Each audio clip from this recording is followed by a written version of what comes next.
श्री स्वामी समर्थ. जय जय स्वामी समर्थ. नमस्कार मैत्रिणींनो, स्वागत आहे तुम्हा सर्वांचं या व्हिडिओमध्ये. तर आज आहे मौनी अमावस्या आणि आज संध्याकाळी आपल्याला या ठिकाणी असा एक दिवा लावायचा आहे. दिव्यामध्ये ही एक वस्तू टाकायची आहे. यामुळे आपल्या सर्व इच्छा मनोकामना पूर्ण होतील. 7 पिढीचं दारिद्र्य नष्ट होऊन घराची, मुलांची, पतीची खूप प्रगती होईल. तर त्यासाठी आपल्याला एक मातीची पंती घ्यायची आहे. त्यामध्ये आपल्याला दिवा लावण्याचं तेल जे वापरतो दररोज, तर ते तेल घालायचं आहे. कापसाची दुहेरी वात घालून घ्यायची आहे.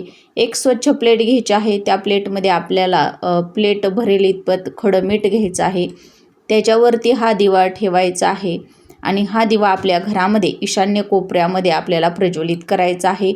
त्या दिव्यामध्ये आपल्याला एक पिवळ्या रंगाची जी कवडी आहे तर ती टाकायची आहे. ही कवडी जी आहे तर ती माता लक्ष्मीला अत्यंत प्रिय आहे आणि ज्या घरामध्ये कवडीचे काही उपाय केले जातात त्या घरामध्ये माता लक्ष्मी अखंड स्वरूपामध्ये वास करत असते आणि मीठ हे साक्षात माता लक्ष्मीचं स्वरूप मानलं जातं. त्यामुळे आज संध्याकाळी प्रत्येकानं असा एक दिवा आपल्या घरामध्ये नक्की लावा. यामुळे तुमच्या घराची, मुलांची, पतीची खूप प्रगती होईल.